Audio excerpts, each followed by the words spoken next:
Welcome back to the ministry. This is Taj McCameron, and today we are talking about the weightiness of waiting.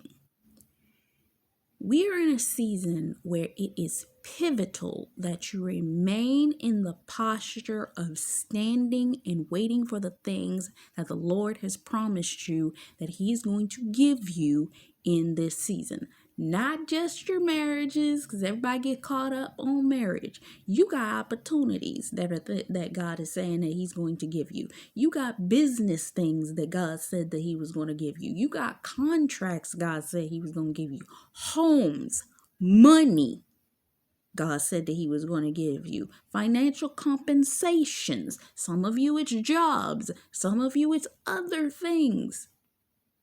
All of these things you're waiting on. And for everything in addition to marriage that you're waiting on creates another tether of weight on top of the waiting for the marriage. So with that, you are also dealing with a weight. Think of a 1-ton weight. Because to some of y'all, that's what this marriage promise has felt like, a 1-ton weight. For every day, month, year that y'all have had to wait for this thing, it has seemed unbearable, and the weight of the weight has gotten heavier. And in that, I'm actually saying the physical weight of that 1-ton weight over your head, it's seemingly gotten heavier the longer you had to wait for it.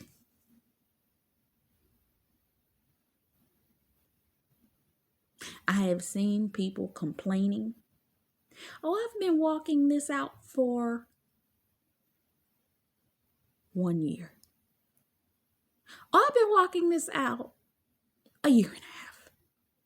I've been walking this out 5 years. Me, I've been walking this out I think I've been walking this particular promise out for 8 years for me. I came into agreement with a marriage decree in December of 2015.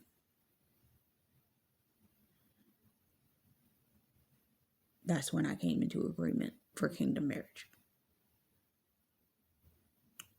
So it might have been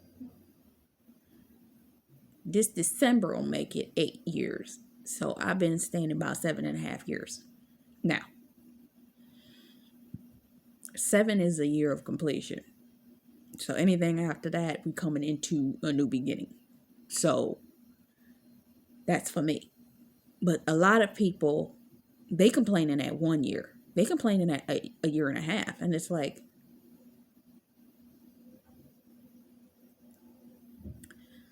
I was listening to Tiffany Montgomery this morning about waiting well. There are some people that know how to wait well, and their promises are released. And this is what she was saying. Your promises are released in a weekend. But there's some people that, due to their heart posture, it take them 10 years to receive it. Now, I'm going to say this. For some of you, you're not asking for Joe Blow down the street to come be your husband. Let me tell you a story that the pastor told me right quick. The pastor said this about 3.5 years ago. He said there was a woman that wanted to get married at his church. She stood in line for the prayer at the end of the service. He asked her, "What do you want?" She said, "Pastor, I won't get married. I've been waiting and I won't get married. I really want." He said, "Is there any particular type of man that you looking for?" "No, I just want to get married." He said, "All right." He placed his hand on the top of her head and he prayed for her. for her husband to find her. She leaves out the church happy. She walks out the door. And this is nighttime. They do nighttime services there. She gets outside and a homeless person walks up to her and said, "Will you marry me?" She ran back into church. "Pastor, pastor, pastor. That is not the kind of man that I wanted." He said, "What do you want then?"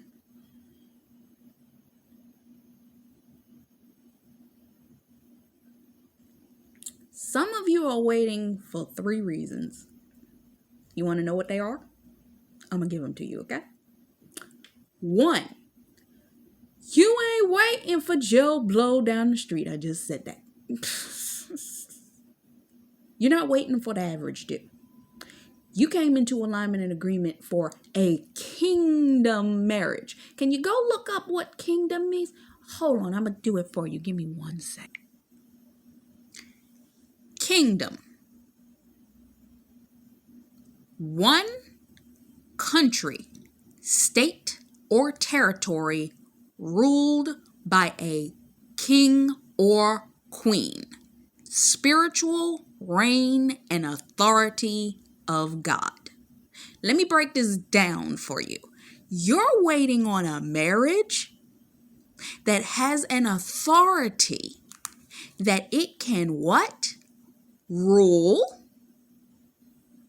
over countries. Meaning, there's a scripture, I loved hearing it when Bill Winston did it in one of his ministry words for T.D. Jakes' ministry.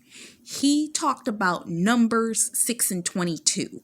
And in it, he talks about the fact that number 6 and 22 means that you have an authority to promote, an authority to change rules and laws, an authority to get certain promotions done, an authority, and he listed another 6 or 7 things that you have the ability to do. I can't think of them all right now, but there was such a level of authority behind that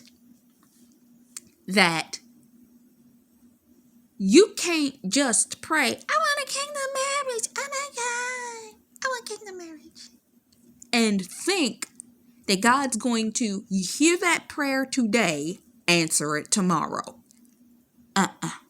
Do you have the ability to be married to a king when you first pray that prayer? Probably not. Sorry. Do you have the ability to have the patience, the fortitude, the spiritual wisdom, the authority in the spirit realm to stand next to a king? Do you have the ability to make stately decisions? But wait, if I'm going to marry somebody if it's a community leader, how you going to aren't you going to be standing next to them for making stately decisions for the community?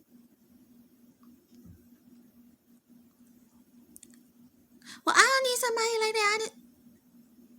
If you want to marry anybody of influence, the person of influence usually has an ability that they got sponsorships, they got things that they're working on, they got they're doing community work that most people don't see them doing out externally around what it is that they do naturally. There's a weight to that. What else did I say?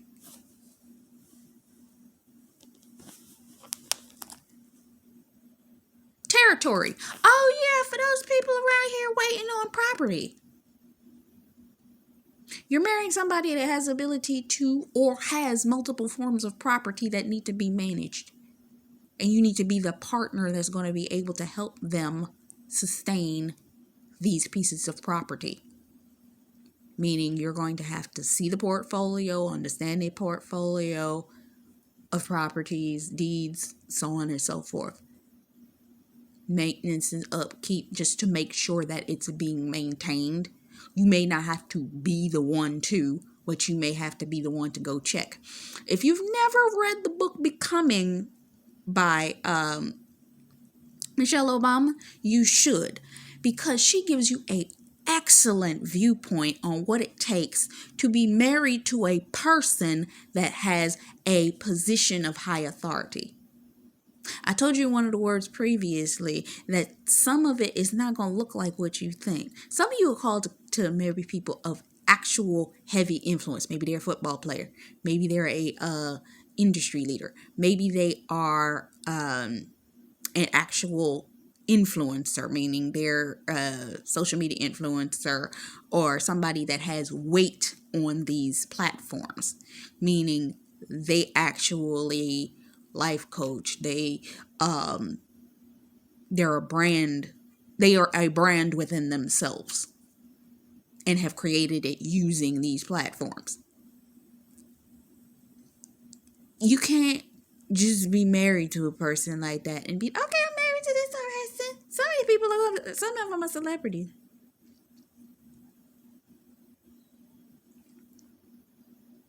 For the holier than thou people, I'm going to need you to exit stage right. Some of them are celebrities.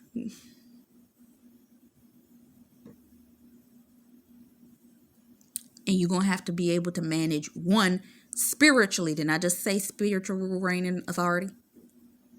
You're going to have to manage spiritually being next to this person because they got to wait on them and you got to fight their demons. Meaning there are demons in the places that they have to go on a daily basis and you got to make sure you're covering them when they go in and out of there. To make sure that when they come home, they ain't coming home with demons on them. That you're eradicating them things. So when you ask for kingdom, you got to understand that you're asking for something big. Second, Boris Kojo put this beautifully in an interview he did about 6 or 7 years ago. He said, a lot of women have a list of characteristics of what they want in a man, but they don't understand that they have to become what they're asking for. You're waiting on becoming the very thing that you're asking of that man. You thought she wasn't going to have to change. What were you living in? Excuse me. I'm sorry. Did you think you were going to pray that prayer? You were going to get a man, and the man was just going to kiss the ground your feet walked on. Say hello to the spirit of pride. Because it's raining in your life if you think that's going to happen. You realize that man needs something out of you. He needs your attention. He needs your help. Help meet. He was going to need you to be a help meet regardless of whether he had status or not. Maybe you've been dealing with bummy dudes that like all they want is for you to cook them dinner while they play video games or something. But the type of guys that the Lord is trying to send you, these guys have houses, cars, apartments. They have an actual career.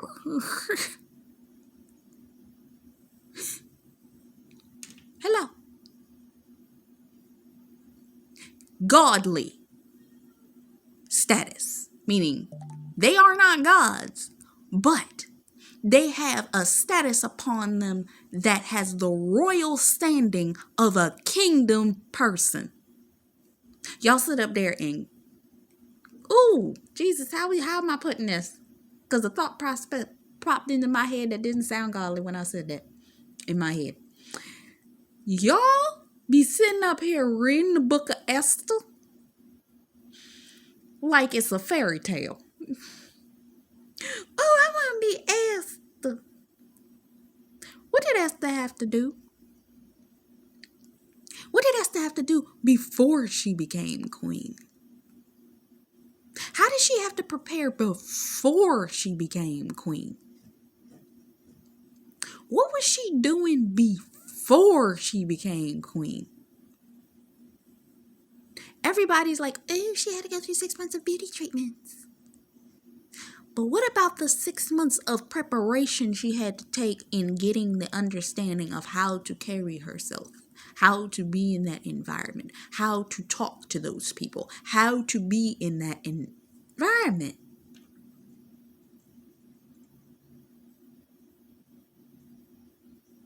Some of y'all so worried about wearing your lashes and your hair.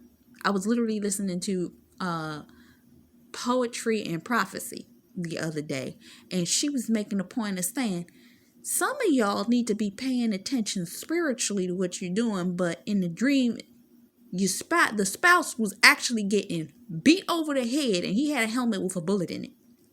And she said she was more concerned at the time with trying to go get her makeup done somewhere else.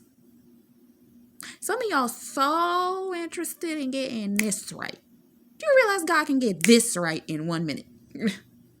One day. It don't take nothing. Have you ever gone to a beauty, like a place like Sephora, and they do your makeup? How long does it take that person to do your makeup? 45 minutes? Something like that? Do a full face? That don't take that much time. You can go get a massage in an hour. You can go to the store and buy new clothes in an hour or 2. 3 if you're greedy. You can change in those clothes. It would take less than a day to make your external look good. Now let's talk about the internal. What you eating? How you taking care of that? Some of y'all eat. I'm gonna be open enough to admit, one of my favoriteest things to eat is anything with garlic and onions in it. But guess what? When you eat garlic and onions all the time, or things with garlic and onions in them, your pores will start to smell like garlic and onions.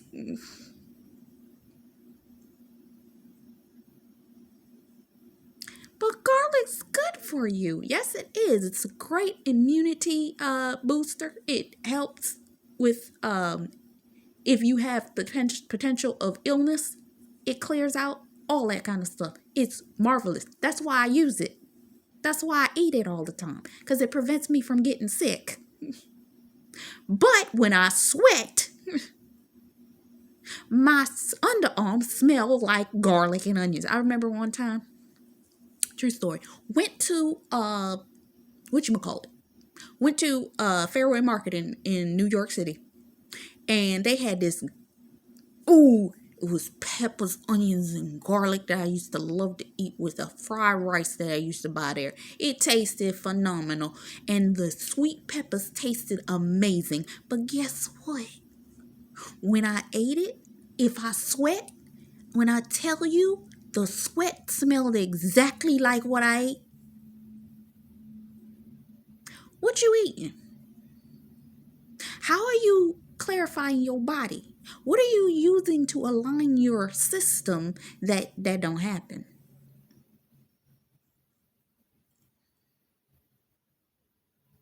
How often are you taking baths? And what are you taking to guard your system? You got digestive issues. I remember there was this thing called Hum. That was a good supplement that I think they have one for, it's called something for digestive health. It's like flat digestive or something. I forget what the name of it is. But Hum has something for digestive health. And it's another thing that they have for your flour, your pH balance. I haven't been able to pick it up because I just haven't been able to get anything to pick it up yet.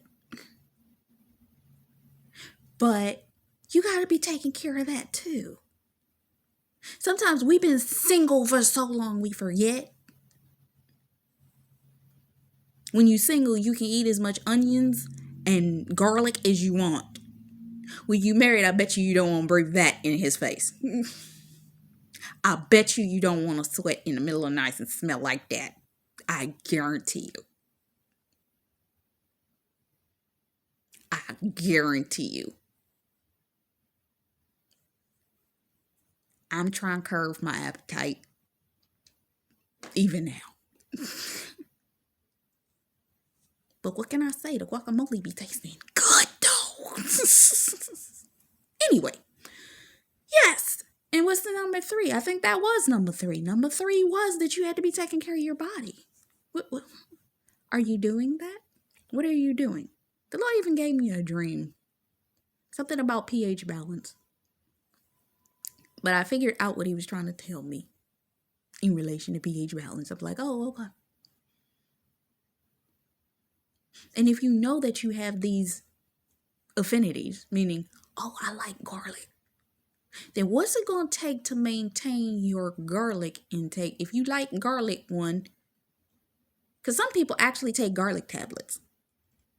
Yeah, they take it as a tablet. But if you like eating it, if you like eating onions, then you might want to think about either using powdered garlic, because it's not as strong in the system. Powdered onions gives you the flavor, not as strong, in order to help you out with that.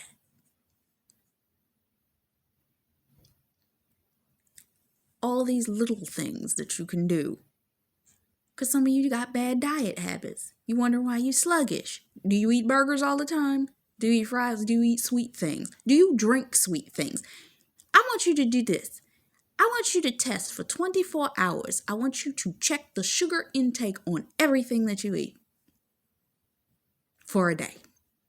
You tell me what happens afterwards.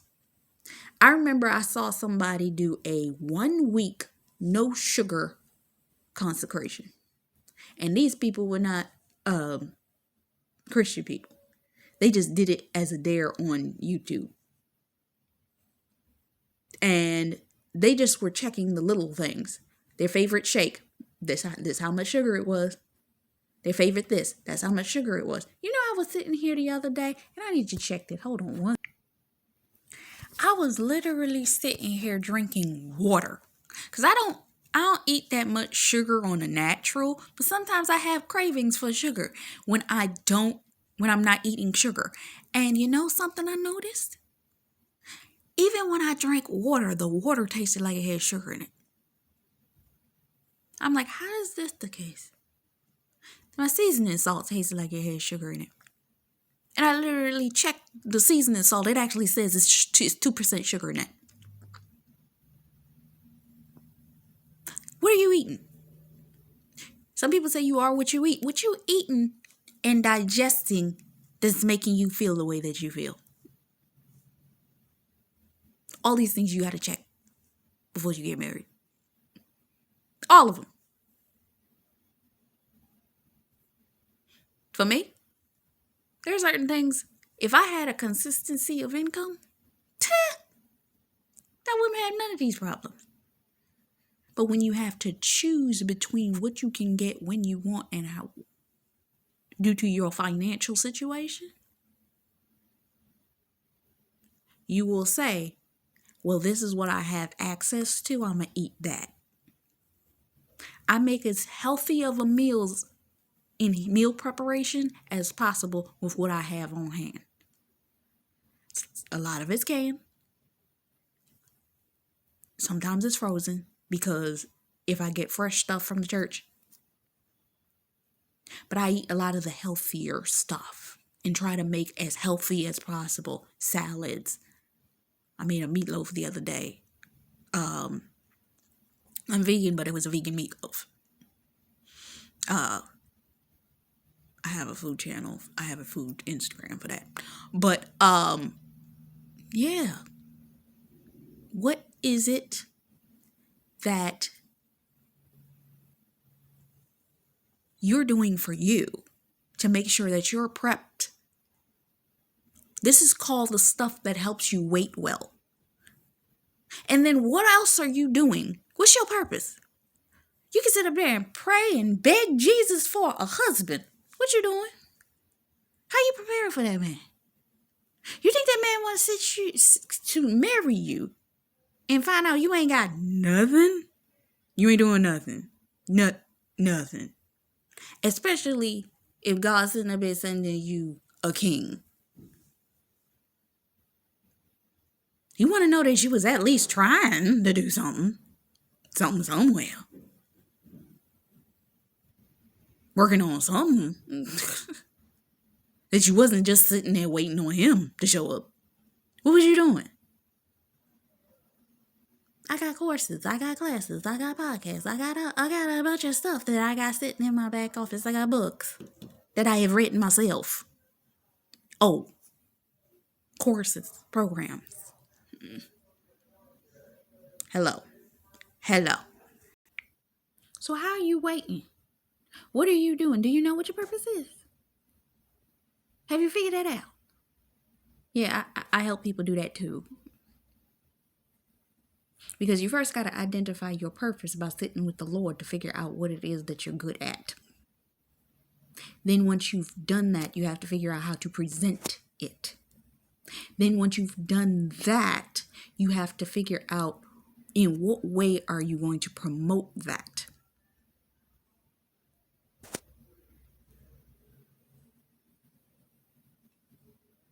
What you doing? What we out here doing? Sitting around doing nothing? What we doing? God surely ain't sitting here staring at the ceiling saying, oh, when my husband gonna show up? When I'm not recording these videos, I'm working on my stuff. Wait well.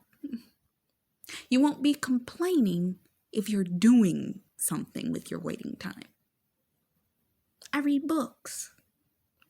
I fill myself. I listen to ministry. I pray. Some of y'all are in a season you need to be praying for that man. Not to pray to get him. There's certain things that are happening in his life that he needs your prayer for.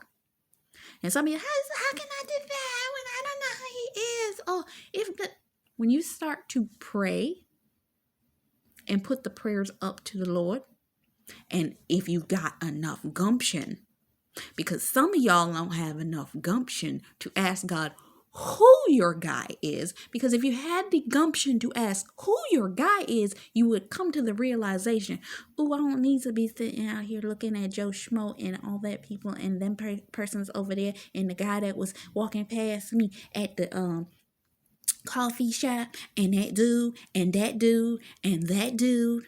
Some of y'all won't ask because you want to still look at that dude. Hi, Pride. How's that doing for you?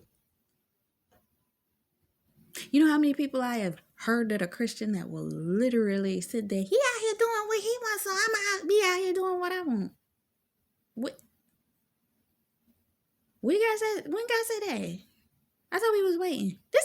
That's what's delaying y'all. A lot of y'all are being delayed just by that.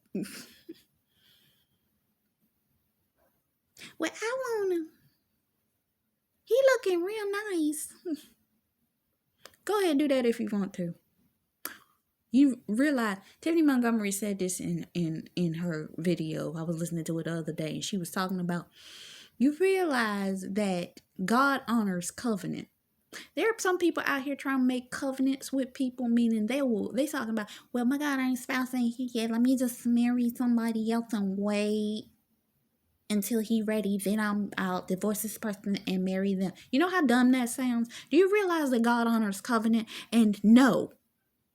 Guess what? You marry somebody else, God very well might allow your spouse to walk away too. Because it's like, oh, she didn't wait for me, so I'm going to just... She married.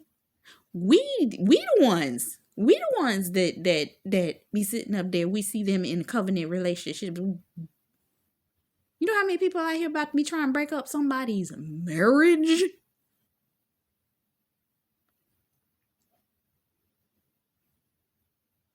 Some people be trying to break up marriages for counterfeit relationships. If a person makes a choice and willingly chooses, this is why I tell y'all, I'm going to say this to you. I guess somebody needs to hear it. I will go to God myself and say, Lord, let your will be done. I love that man enough that I will relinquish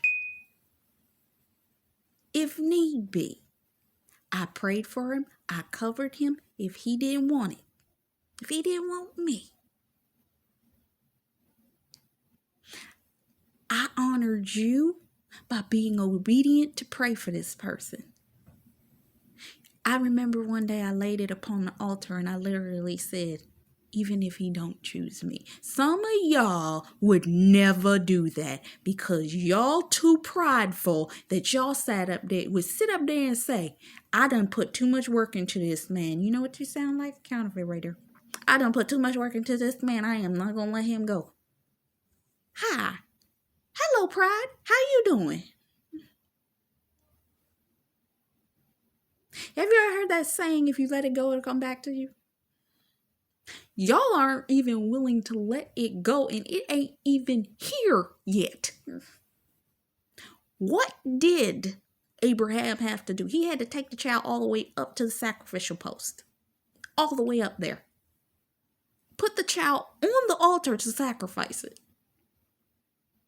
And it was only because an angel said, Abraham, no, did he not kill that boy. A lot of y'all wouldn't even dare. A lot of y'all so prideful, you can have everything. I done put too much work into this particular waiting process for this man. I am not giving that up. God said, until you give that up, I ain't giving it to you.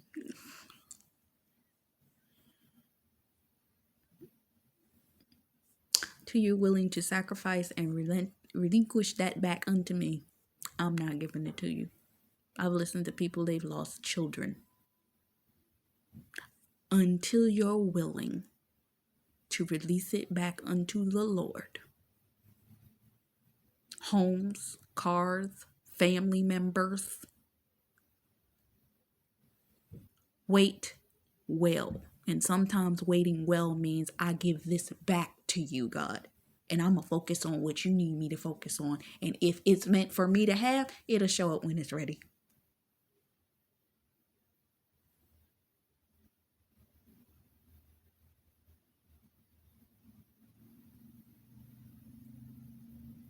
I know mine's going to show up. God gave me a confirming dream this morning. I know mine's going to show up. Don't know when, but I know it's coming. But a lot of you wouldn't even relinquish it. So I think I've said everything I need to say. Wait